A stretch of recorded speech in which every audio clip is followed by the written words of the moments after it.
Today's episode is presented by LodeStar, the fee experts. Hi, everyone, and welcome back to Lending Leaders. My name's Alayna, Gardner, AMP, and this week I'm joined by Chris Gassel from Poly. He's an enterprise account executive over there. But Chris and I have been friends for a while. We go to a lot of trade shows together, and I'm really excited to have you on as my guest today, Chris. So welcome to the podcast. I'm glad I finally made the cut. Here I am. You know, here you are. I'm so excited to get to record content with you. It's great. Same. Well, I'm going to lead in with something we were talking about just before we hit record, which is sales person titles are insane.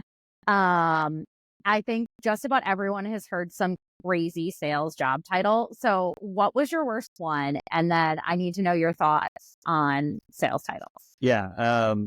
My worst one that I ever had was sales consultant, which for those watching that gave me that title, no offense. I made it that I was not a fan of that title, but it just, it didn't really kind of align with anything. And like you said, they're all over the place, right? And if you ever want to do a salesperson a favor for their current job and what they're going to do in the future, go to RepView, look at the actual titles that people use throughout every industry, whether it's mortgage or just anything. So they link in and have the same titles that align with other places. So if they're trying to move up or move around, they can be like, oh, you've been in this role for this. This exactly aligns with what we're doing, right? Hopefully we don't ever have to leave, but if we do, it'd be nice if we could, be like, yes, I've done that job for a long time. Yes. Not absolutely. Fits, Well, and to me, sales consultant almost sounds like you're consulting on sales, of the sales process. Yeah. Not like I'm trying to sell you something. And that was, to be fair, that was the intent, was we don't sell you things. We're advising, which is my approach in sales anyway. But well, yeah. But no.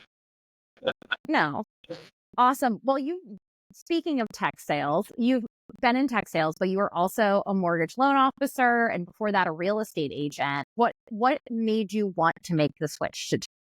I think it was just the love of tech. I was always the LO and the real estate person that whenever new tech came into the office, I'm like, oh, let me get my hands on it. I was the guy that they're like, who can help us get adopted? Give it to him, figure it out, and he'll help get everybody else on board. And so when I finally got the opportunity to go into tech, which was the worst time, by the way, because it was January of 2020, and all I did was watch all my LO friends make freaking $500,000 to $1 million 2 years in a row. And here I am breaking my way into tech.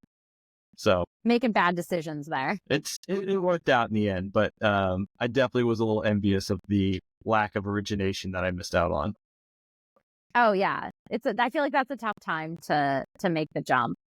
And you've been in tech for a while now. So what is the biggest thing that you wish that lenders would know when it comes to technology as someone is in the seat of being the person originating a loan? Sat in the seat of originating a loan? Yeah. I mean, not originating, but you're an LO, right? But what do you wish that lenders would take from tech? Oh, because you've been on both sides. It's a question I like to ask people that have been on both sides of the process. I find a lot of lenders don't bring in their sales and LO team into the decision because they don't want them to ruin what they feel is a good decision. I don't know if that. So the problem is, we all know this. There's a wide issue in mortgage of adoption of tech. We're going to get there. Either LOs get brought into the process and they love it and then they want to use it, or they get brought in, I don't want to switch. You're changing me. Everything sucks. Which half of them are just like, yeah, that's fine. You can buy it, but I'm not going to use it. So it's this whole dynamic of the personas. And it's how you sell into companies too, right? The COO wants something different from a CFO. The head of sales wants something different than a lock desk person. You have to understand what people want in the buying process. I want people to feel don't try to do things on your own.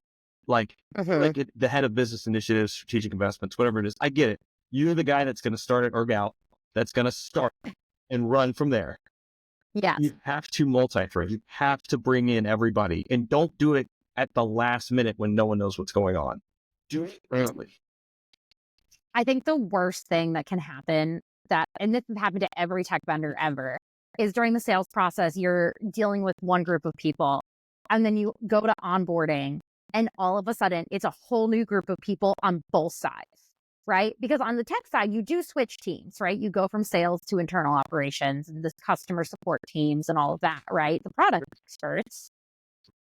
But you can't do that at the same time on the lending side. Right.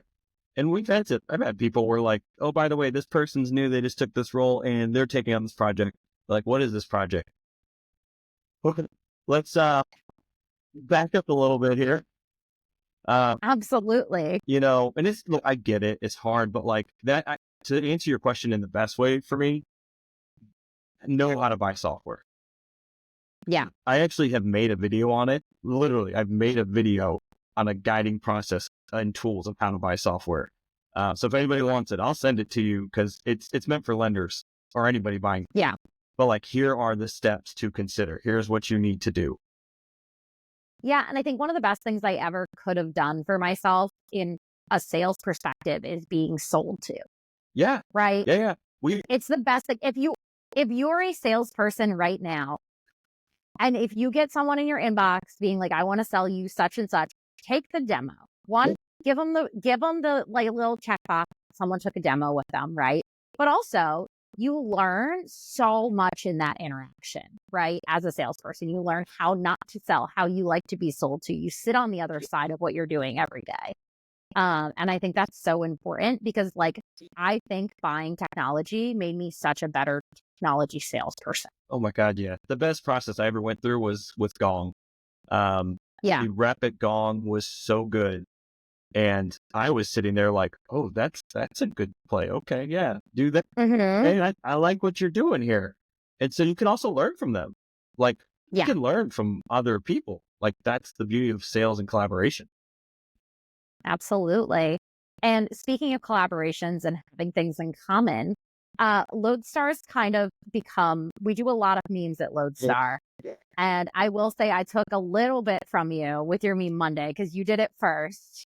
But what kind of inspired you to start Meme Monday online? So I like to invoke humor in what I do. And there's a lot of things that I can't use with my memes, but like my friends and I, I'm sure you're the same. I have some thread where it's just only GIFs and memes. There is no verbal. There's no talking. Right. And it's a totally a zennial, millennial kind of thing, I think.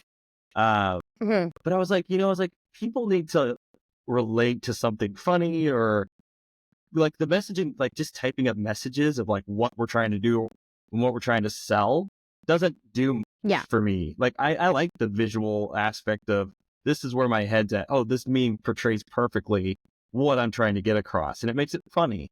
I don't want to be serious all the time. I want to have some fun in my business life too. No, for real. It's so funny because, you were doing it online and we were kind of debating what to do. And it's by no means at this point, like we started memes, I think sometime last year. So it's not like a new idea to marketing, but it's fairly new to mortgage, I think. Yeah. And we're starting to see a little bit of a downtick, mostly because we do memes like 3 times a week. We actually have internally what's called a meme ting. Okay. To create all the memes. It's a great, my team has fun with it. And you're the only company that has a comic. So kudos. If you have someone who can draw and they're offering to draw and they just happen to be in marketing, sometimes it works out. I personally thought it was brilliant. I love it. It's great in the newsletters. And you've got the characters that are still just kind of making their way. They're making their way. Our open rates went up 10% once we started doing the comic strip.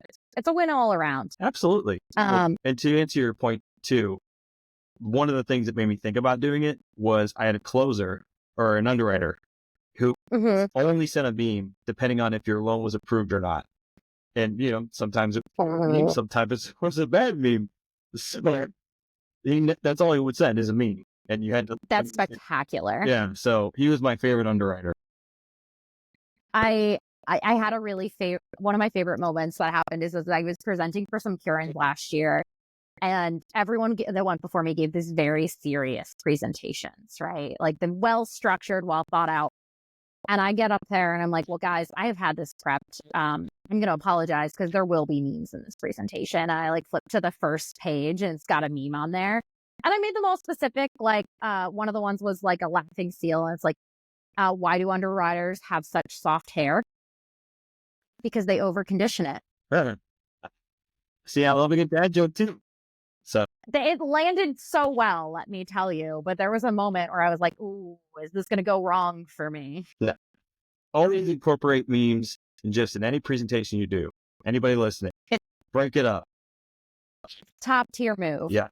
Well, as we wrap up here today, Chris, I get to ask you the fun question that I ask everyone on this podcast, which is a LodeStar is a guiding light in the night sky. Who or what is your LodeStar, either personally or professionally? And see, that's a hard one for me because I have so many.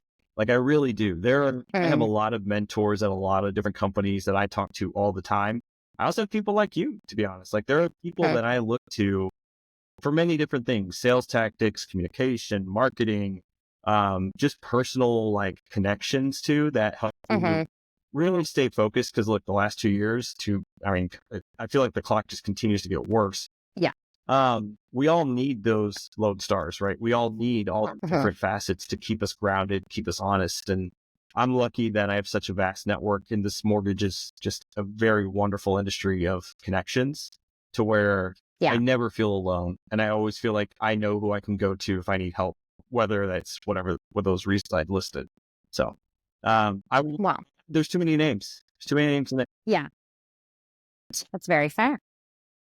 Well, I appreciate to be on the list. But if people are trying to find you online and they want to connect with you, where can they find you? LinkedIn's probably the best. There are TikToks out there. I'm not great at them yet, so give me time. But really, it's just LinkedIn. I don't really do any other social media of any kind.